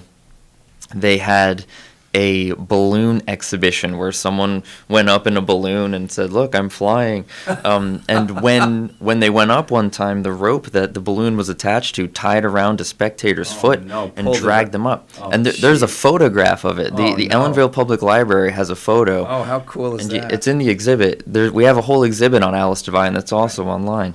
But you can see this balloon and the person on the balloon, and then this person dangling. So long story short, the person fell, was very injured, obviously, and they were rushed to Alice Devine's house, and Alice nursed them back to health. But this was in the Chicago Tribune and like in Denver publications. It was national news. Right. Yeah. And we continue to still make national news. Absolutely. So a real quick story about the state police. I remember reading in Bob Studing's book, well, you know who Robert Studing is. He said that Colonel Chandler, the New York State Police was founded when they built the Ashokan Reservoir because they had so many immigrant groups of various and sundry skill sets, everyone from Eastern European to the Mediterranean. And these folks didn't leave their basic prejudices at home. And here they find themselves in this big camp out in the middle of nowhere, digging a hole. And so the state police, according to Professor Studing, was founded to basically keep these folks in line, for lack of a better word. And back then it was as simple, somebody might have drunk a little bit too much moon lightning, and a pickaxe might have landed where it ought not to have. But other than that, no big deal. Right. That's funny. I think in his book also it mentions that it was such the construction of the Ashokan was such a spectator event for a lot of local people, because it was the first time a lot of them had seen colored people or immigrants from other countries other than Italy and Ireland. So they actually had to build a fence around the construction area because residents of Olives and farmers were going up to the fence just looking through just to see them. Postupac has some great information on that. I remember because she had the history of the Italian immigrants in Ulster County, and that was the Ashokan was one of the big places that they went to because it was work. Yeah, one of our biggest collections in the archives is the Ashokan Reservoir collection. Oh, yeah. So when the Board of Water Supply bought the land from the inhabitants, the Board of Water Supply determined the amount of money they were going to get for their property. And a lot of people said, our property's worth way more than this. Buttons, yeah. Exactly. Yeah. You're paying me for the land, not the crops that I was growing on it. Yeah. That's not fair. So virtually they all sued. Yeah. And we have all of the testimony in the archives.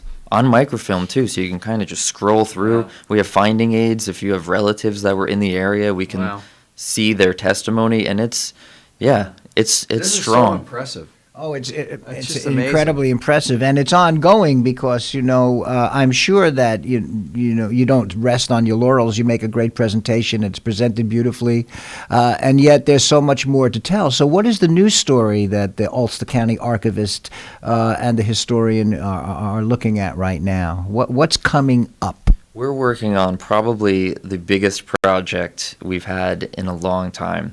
We have our Dutch records collection, so it's the oldest records in the county, going back to 1658, and they were all translated from Dutch to English by a gentleman named Dingman Versteeg, and then they were transcribed. They're in a database that's available online. You can search them.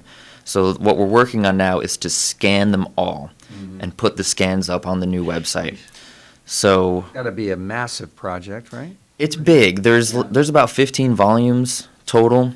Wow. We've scanned about 3 of them, but the difficult part is you then have to match the English transcription with the Dutch. No. But we don't speak Old Dutch. Nobody speaks Old Dutch. 17th century Dutch, yeah. No. And you can't get a temp for that. Yeah, no.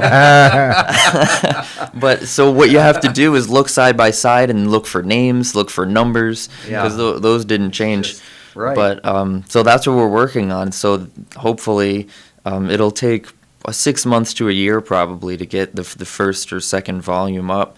But eventually, in a few years, all of those will be available online. And those are valuable for students, people that are learning Old Dutch. That's kind of a Rosetta Stone at that point. Yeah. If you want to learn it, you can then look at the Old Dutch and the translation. Yeah, it's cool. So the New Netherland Institute is interested in it, the state archives. We've given tours to folks from the Netherlands that are like, let us know. Yeah. Because they're very interested in those records. What I didn't know is all the Dutch West India Company records in Holland burned in the 1900s. So our Dutch records are some of the only records they have in Holland of that time. Oh, wow. Yeah, so this is like right globally here. Right interesting. Here. Down the street. Down the street. I might just add. Downtown Kingston. Yeah. That's amazing. Yeah. So where do you store all of this? I know you have a physical location. Where are the records typically stored? 300 Foxhall. Okay. We had that's where the archives is. It's part of the records management facility. So kind of the bulk of the facility is more modern storage. Right. So we store for other departments. But then there's an archival vault, and that's where everything pre-1912 is stored. Yeah, maybe it's like Iron Mountain or something. Something. Nope, it's all bowels of the earth stored right here. So the archival vault, basically the mother lode, the 1712 wampum belt. Can you tell us a wee bit about that? Because you enabled me to see that. I asked if I could. You said, just give me a call. I came in. You showed it to me. I was amazed. No, I didn't. I don't remember gowning up. I don't remember gowning up. Yeah, you had to wear a badge, but so we know you're supposed to be there. Right. But can you tell us a wee bit about that? Because that's got to be one of the most remarkable artifacts I have ever seen. Easily. It's easily the most remarkable we have in the archives. Yeah. Yeah, so there was a peace treaty in 1665. There was 2 Esopus wars, basically, between the European settlers and Esopus natives. And this treaty was supposed to end the Second War. And it's a treaty that says we should put our differences aside and come together. And one of the caveats in the treaty was that you have to renew it each year. And you have to bring young people, so young people know generations from now, do this every year. And there was a gift exchange, so the thought is, and we don't know this for sure because there was no documentation of this exact belt, but the timing matches that during the gift exchange, this wampum belt was what the natives gifted to the Europeans. And they said, keep this safe.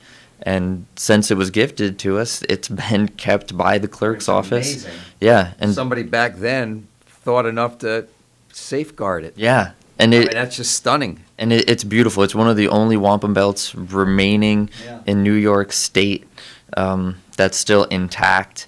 And we had it preserved. We have replicas, so we can take it to schools and things and teach people about it. But one of the more remarkable parts of the story is that we recently started renewing the piece again. The natives reached out to Nina, I think in 2014 or 2013, and said, yeah, we're supposed to be renewing this treaty every year. That's great. Why did we stop? That's great. So every year. Cool? Still they do that. Still they do it. Is it made out of leather? What is it made out of? It's made out of like braided thistle. Braided thistle. And then the wampum beads are shells, clam shells. Wow. And they're white and black, and the black clam shells, I forget exactly which type of signifies something. Mollusk. Yeah, but they could only be harvested from like a certain part in Long Island once a year. So they were the rare ones, and the white ones were the common ones because it was used as currency. So you almost had like $1 bills and like $10 bills. Oh no! Oh, it was currency. It was currency, yeah. But it was also ceremonial. So if it was presented at a thing like this, it's basically saying, "Here, look, this is our money." And is it truly a belt? Like that somebody would put it around their waist? It's just we gave a school tour once, and one of the kids says, "Is that like a WWE belt?" And I was like, it's closer to a WWE belt than an actual belt. It's ceremonial. It shows. It signifies something. And, I mean, I probably have seen it over the years, but how long would you say? 18 inches? Probably 2 feet, 20. Yeah, 20, and it's thin. It's thin. Yeah, like 3-4 inches. And the pattern on it is important. It's white wampum with black slants. Okay. And we've heard two different interpretations of the pattern. One is that the white parts indicated the peaceful parts between the natives and Europeans, and that the black slants were times of strife. Okay. And they said it goes in cycles, so we have to basically alternate it. Yeah. And appreciate the white bead part. The second part was that the slants, anytime you see a slanted pattern in a wampum belt, it indicated like the roof of a hut or a house, and that if you were presented with it, it's saying we are all under the same house now. Cool. So we haven't been able to confirm that exactly, but it's one of those two probably. Very cool. So you're also a reenactor for the first Ulster militia, which I find fascinating. Can you tell us a wee bit about that? Yeah, sure. So we do Reservoir reenacting. The burning of Kingston was probably our biggest event that we did, but we set up camp at Person House, usually once or twice a year, Senate House for their Sugaring Off Festival, and each person in the militia has a trade that they perform and teach people about. My trade was the tailor, fitting. And we have a wood carver who makes spoons, and a weaver who weaves, and all really the kids want to see is us shoot the guns. So we all have muskets, and we show how to load it and shoot it, and show all the accoutrements. Yeah. How was this war fought? How was the Rev War fought? So it's an educational experience, and we try to teach, about slavery and how it wasn't all great and fun and camping. It was hard. It was hard to live. Hard to live back then for anybody, really. Right.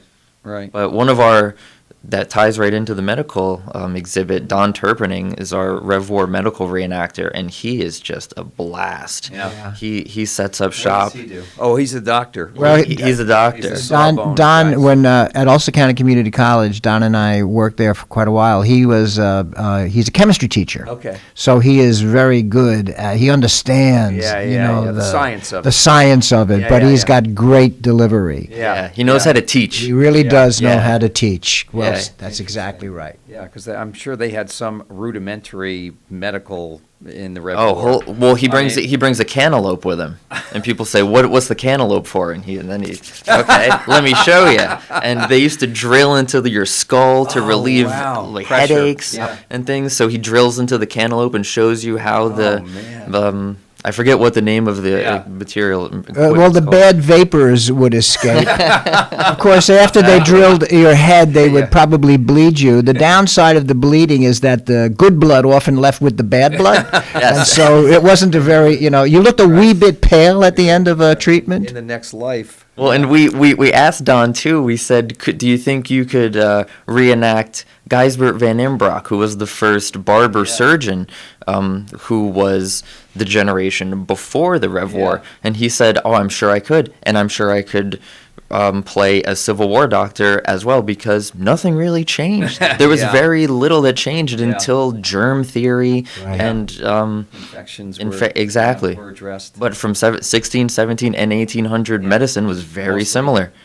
Yeah, if it pains thee, cut it off. Okay, take that note. I think we're about 30 seconds, Lawrence. Right? How are we doing on time? Taylor, oh my gosh, this has gone fast. Great. This has gone so fast. I tell you, we have so many remarkable people in our community, young people, old people, people in between. But I am very proud of Taylor and what he's been doing. Amazing. I'm a big fan. Gift to Ulster County. Thank you. It's great. And I'm going to go back and look at the medical slides. And Benedictine Hospital, I think, was around 1906 or 5 in that neck of the woods. I think it was that right at the turn of the century, the Catholic hospital came to be. But so, amazing stuff. Thank you so much for everything you do. Do a great job, and it's fun. We're gifted. It looks like it. It looks like you have fun doing your job. Yeah, stay tuned. Stay tuned. And I would also like to say, if ever you have to leave your job as archivist or historian, you might want to think about radio voiceovers. You have a great voice. You really ought to think about that. All right, Taylor Bruck, thank you. Thank you. Thanks for all you do. Thanks, Taylor. Anytime. Take good care of yourself. Okay, Lawrence, take it away. You're listening to Kingston Community Radio on WGHQ Kingston. On your radio at 920 AM and 92.5 FM, and also online at mykcr.org. Many medicines used to treat colds and flu contain acetaminophen, a pain reliever and fever reducer found in hundreds of over-the-counter and prescription medicines. But taking too much or more than one medication containing acetaminophen per day can damage your liver. So always read the label and don't take acetaminophen if you drink 3 or more alcoholic drinks every day. To learn more, visit fda.gov/OTC pain info. A message from the U.S. Department of Health and Human Services Food and Drug Administration. There was this one time I went snorkeling in the Caribbean when I was a kid. It really just blew my mind. We saw the most beautiful corals. I remember thinking they were waving at us as they moved with the ocean. And then there were all these amazing fish. I'll never forget it. It completely changed the way I look at the ocean. Most of us have a memory of being in nature we'll never forget. Let's protect the world's natural places so more memories can be made for generations to come. Visit worldwildlife.org. Have you ever experienced a wish come true? For a child battling a critical illness, a wish come true can be a turning point. One song, one dance, one game, one adventure, one moment changes everything. Make-A-Wish needs your support to grant the wish of every eligible child. Visit wish.org now to help grant more life-changing wishes. Together, we can transform lives, one wish at a time. Someone in your town, at your school, or where you work is suffering from Crohn's disease or ulcerative colitis. They're dealing with excruciating pain and days when they can't even get out of bed. Chances are someone you know has Crohn's or colitis. Someone like me. I'm Amy Brenneman, and I'm asking you to support the Crohn's and Colitis Foundation of America to help millions of us cope and to find cures. Visit ccfa.org today to learn more. Help someone you know get back to their lives at ccfa.org.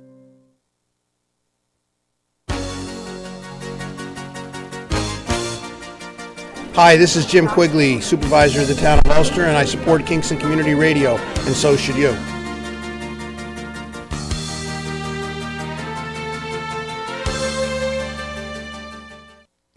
This portion of Kingston Community Radio is brought to you by Ulster Savings Bank. Visit their newest branch, conveniently located at the Ulster Commons Plaza in Lake Katrine. Experience the difference that local community banking offers with the convenience of another great location, easy access, plenty of parking, and a 24-hour ATM. Ulster Savings Bank, invested in community, invested in you. Member FDIC. I was very concerned about. We're back, folks. Sorry, a little off-air stuff, but all good, nothing bad. So this is Thunder Thursday. This is Tony Marmo, and my partner Richard has stepped out of the studio for just a second, but joined by Jillian Bruck. Welcome. How are you? Thank you. I'm happy to be here. It's been a while. Great to see you. You're looking great, and things. The world is good. So far, so good. I've been working from home since COVID hit. We went back to work for a little while, but when the second wave came, they sent us back home, and it feels good to be out of the house. Yeah. Yeah, I think hopefully folks are going to get their vaccines if they haven't gotten it already. I mean, that's the only way we can get out of this mess, I think. So tell us what's happening. Now, we had the other Bruck in the last half hour. Now we have the better Bruck. No, and so I know you're our good friend here, Richard, and you have connections at SUNY Ulster.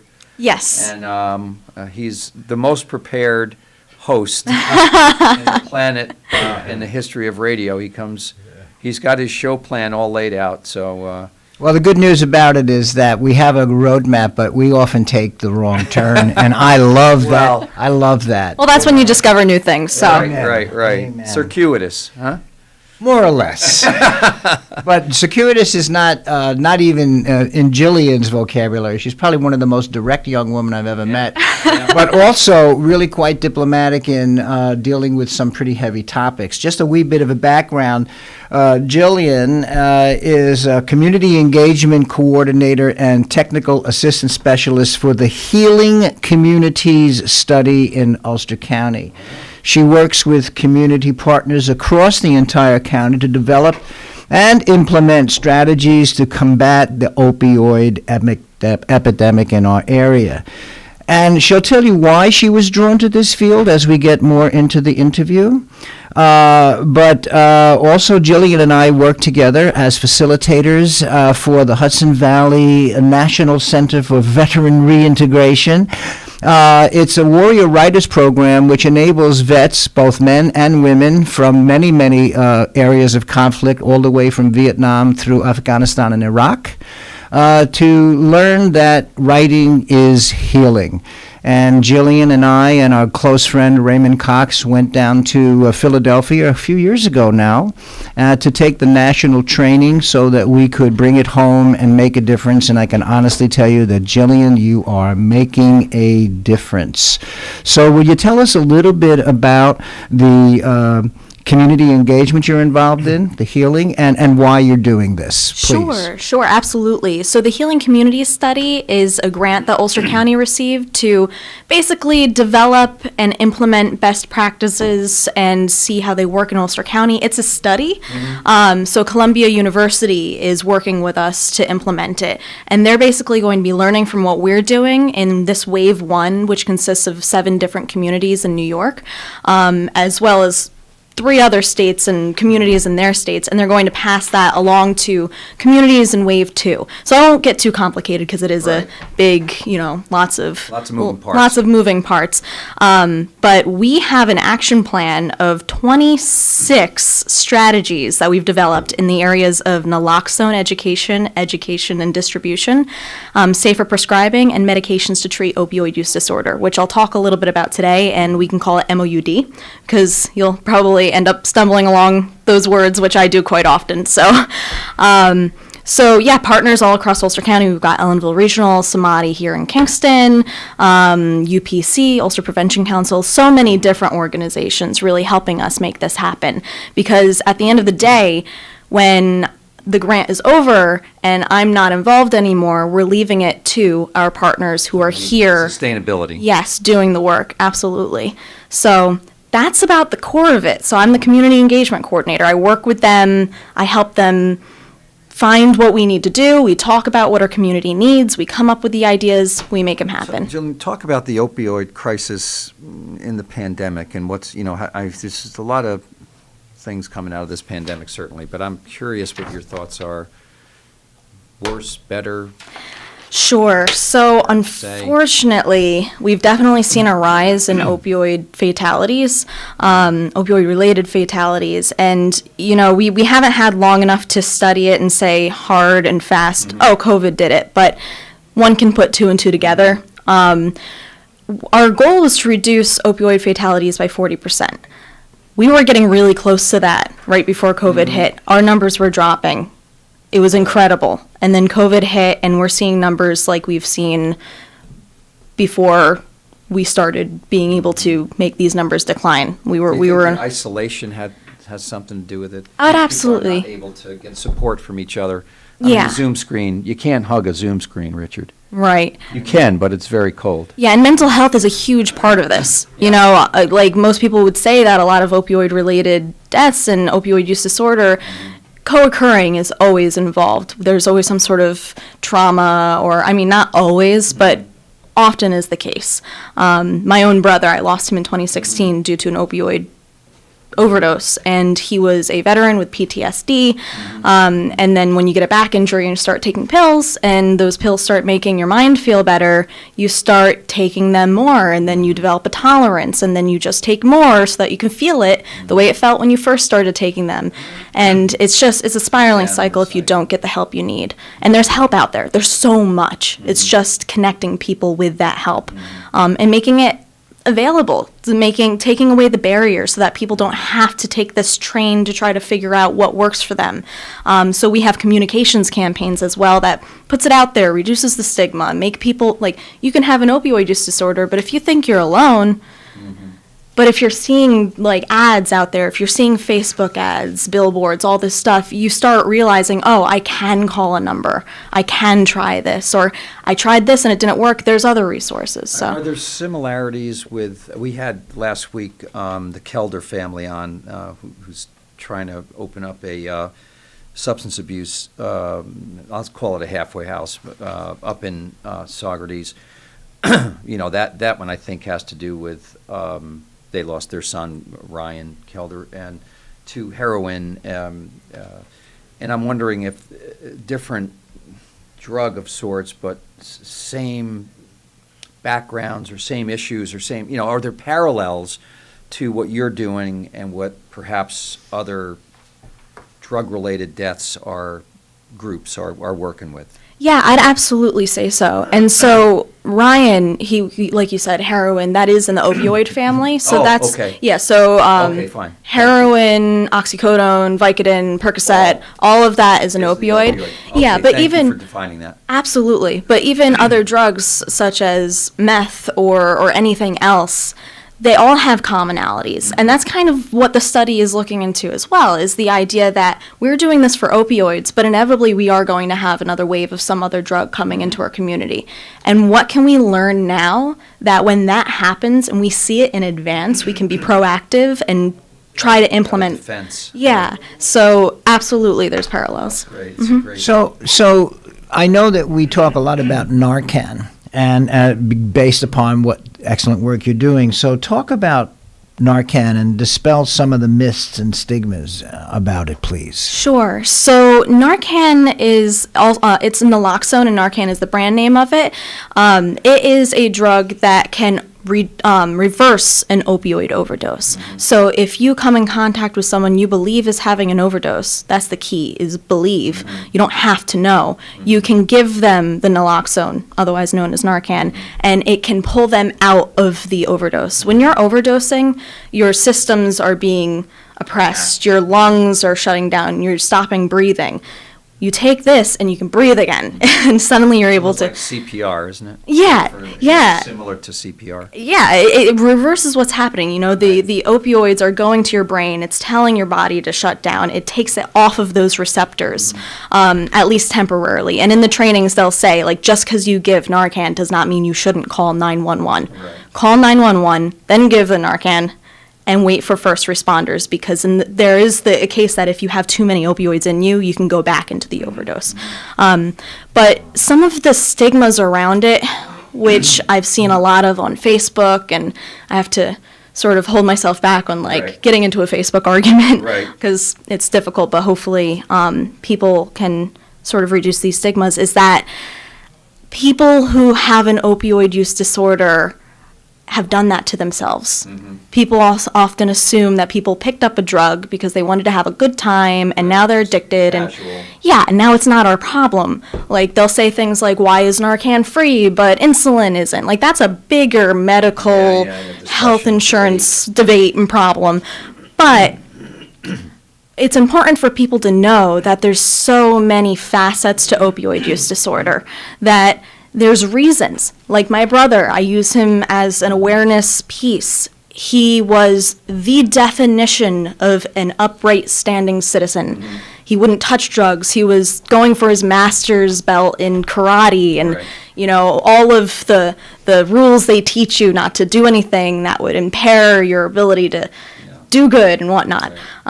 Master Bennett would be disappointed in my ability to recite that word for word, but it's been a while. He may not be listening. But he was the definition of an upright standing citizen. He went to Afghanistan. He saw things that I will never know that he saw, never comprehend how that impacted his mind. And then he was prescribed oxycodone for a back injury, a chronic back injury that he couldn't do anything about, and they told him, just keep taking the pills. During the height of the opioid epidemic, there was a time in our history where that was something that was happening.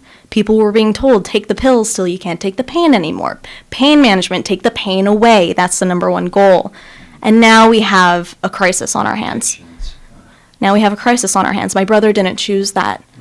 So why would someone withhold him the ability to be given life and make a decision to seek help? When you're in that state of mind, it's hard to think, oh, I need to seek help, because you're doing what your body thinks you need. Someone who I really respect once said that people who are experiencing opioid use disorder and often die, like they're not trying to die. Like when suicide is correlated with that, they're looking to live. Yeah. And that impacted me. Like my heart just like went crazy when he told me that. Yeah. Like people aren't trying to go downhill, you know? Right. So exactly, it happens. Yeah. So this study came from a funding source. You were saying was it state? Yeah, so it's the National Institute of Health, NIH. They partnered with Columbia University in New York. So Columbia University received the grant and they disbursed it to different communities, and we were a recipient, and we're very happy about that. Yeah. So tell us a wee bit about some of the strategies you're implementing to move your program forward, Jillian. Sure. So as I mentioned before, we've got 3 different groups here that we're focusing on: the naloxone, the medications to treat opioid use disorder, which I'm going to call MOUD moving forward, and safer prescribing. So for naloxone, like I said, we've got 26 different strategies, but some of the very interesting ones to me, at least, is we're purchasing nalox boxes, which are kind of like AED boxes, and we're putting them into our communities. Oh, cool. So they're in a lot of libraries right now: Phoenicia, Rosendale, Pine Hill, Kingston has some. Are they about the size of an automatic external defibrillator box? Yeah, about the size. And in places that have them, we're asking them to put them next to them. Yeah. And in places that they don't, we're asking them to put them in like the most common space. And it's a box with Narcan in it. So the idea is if there's an overdose nearby, someone knows it's there in their community, they run, they grab it, they can do something. I have to tell you 2 quick things, Rotary related. Our Rotary Club, back, I don't know, a long time ago now, maybe 15 years ago, less, 10 years ago, purchased 18 AEDs, the automatic external defibrillator, and put those in various places in the community. So now I'm thinking this might be a great opportunity to marry up with those AEDs with the... Yes. Okay, so here's the next step. You're going to be a speaker at our Rotary Club on Zoom, and we're pretty soon. Okay, good. Let me know. And we're going to invite Highland and New Paltz and Kingston, because what we've found out that in an important topic like this, the more people who know about it, the better. And so I'll be in touch with you about this presentation and how Rotary can help by installing the boxes you talked about next to existing boxes, and of course in places we feel that we need to we have move one in our forward. diner, where we meet, the Highland. Yes. So that's That would be amazing. well, that's Thank you. important. You're more than welcome. Thank you. So that's just a matter of scheduling, and as you are gainfully employed, and I am not, you will have to tell me when you have the time. Richard is so good about that. He's always very respectful of that.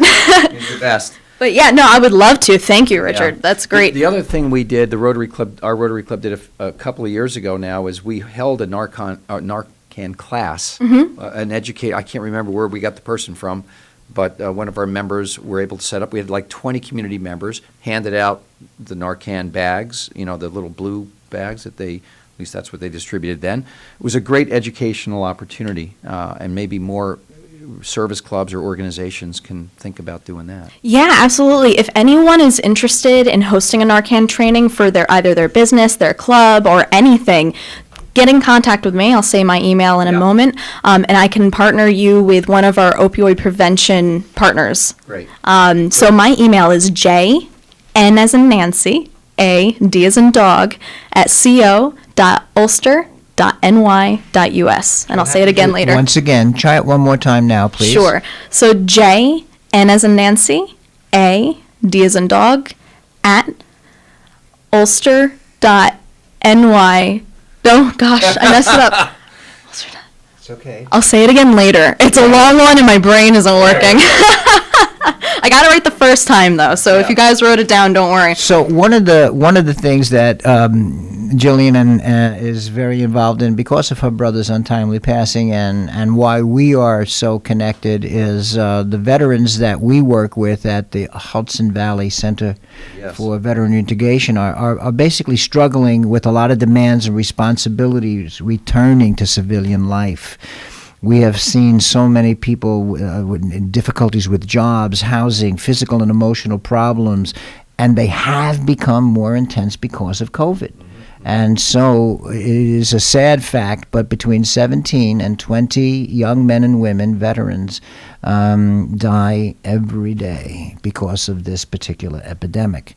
And we're basically here to say that we're here to help, but it's very important for people to recognize that the person who may be suffering isn't able to reach out. And so it's incumbent upon those of us who love and care for those folks to act in their behalf. Is that pretty much is that accurate, Jill? That was incredible. You got it. Nutshell. That was it. In a nutshell. And on that same topic, so before we shift, so the Hudson Valley National Center for Veteran Reintegration is also participating in one of our strategies. We're trying to develop rooms for telehealth appointments for people to be able to take their appointments for MOUD. Got it. Telehealth. Great. So Tony's showing me pictures of myself on the phone. That's why I'm laughing. So MOUD is medications to treat opioid use disorder, and so we know that a problem with COVID is that people can't get to their appointments, but they're doing telehealth, but maybe they don't have access to internet or a computer. So the center is going to be having a little room, private room with a computer, and basically people can sign up, and that seeing how that's utilized, and if it is utilized, that's going to help us inform if that's something that we should continue doing in the future. And I also like to share with you both the isolation is really quite a difficult issue. And so another program that the center is involved in is United Through Reading, because as Jillian can tell you, we have a very small booth where a person can access, telemedicine and privacy. So we're working now with people who are going to be deployed or are deployed, and they can come into the center and they can read a story or anything they should like to read to their kids, and that's downloaded into a mainframe computer, and that can be sent to the child or the family anytime, anywhere, any place. once again, utilizing the technology, not being fearful of it. It's not witchcraft. It's not that. There are no evil spirits in the hard drive. We're just trying to get everything together to move it forward, and we have to embrace it. So we can certainly stem the tide of isolation by by the technology, and we're both. I think that Jillian and I are both quite proud of the work we've been doing with the center, and as we move forward. Yeah, we were really nervous about starting Warrior Writers in the middle of COVID for that very reason. We're like, are we going to be able to have that same kind of connection with the people we're trying to serve? Is it going to feel disingenuous?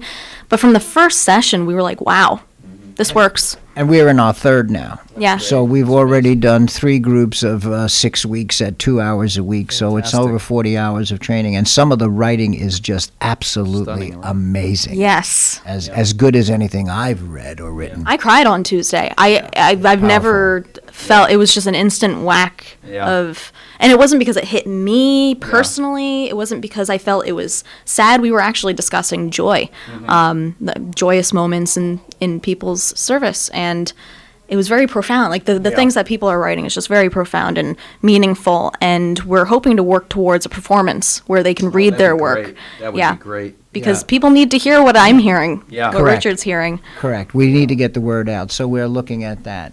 Let's move into a lighter topic for a second, because we only have a few minutes, and I just wanted to share with everybody that Jillian is a musician, and oops, I've got the wrong sheet. What kind of musician? Oh, well.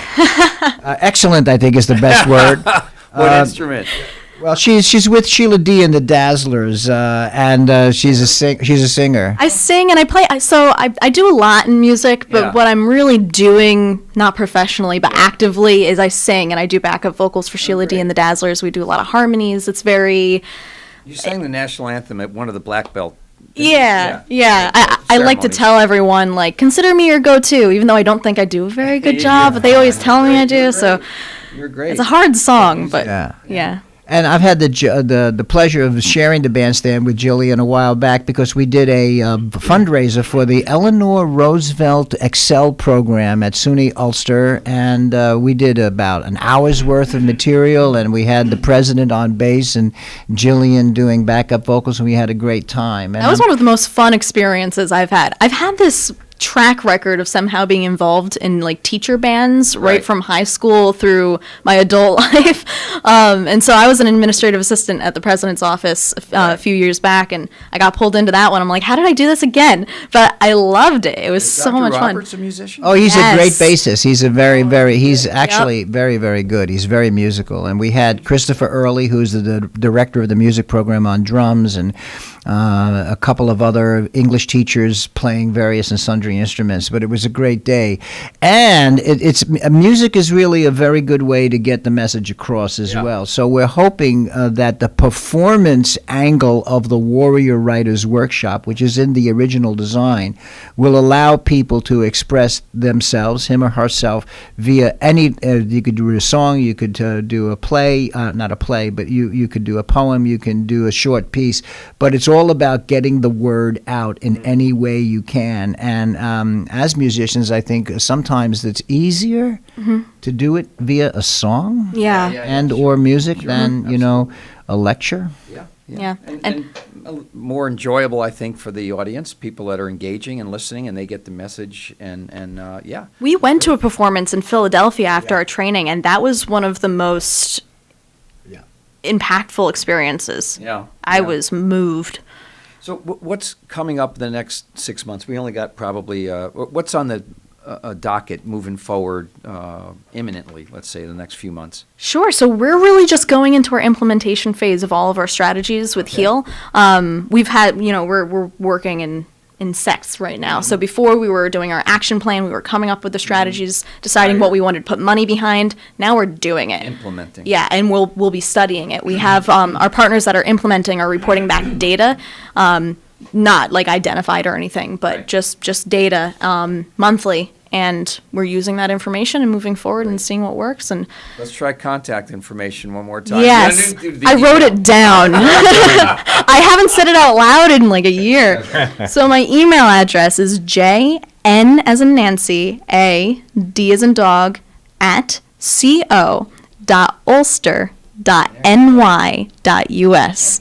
I don't have a phone number right now. It's my personal cell phone. So. Someone can Google your name as Yes. because I just did. Yes, and if you visit healtogetherny.org/Ulster, it has a lot of information about where people can get treatment and naloxone trainings and Right. all of that. And my contact's on there as well. I just Googled Jillian. I think I did Nadiak, Bruck. Those 3 words. Mm-hmm. And all that information popped up, plus your wedding photo. That's my Twitter photo.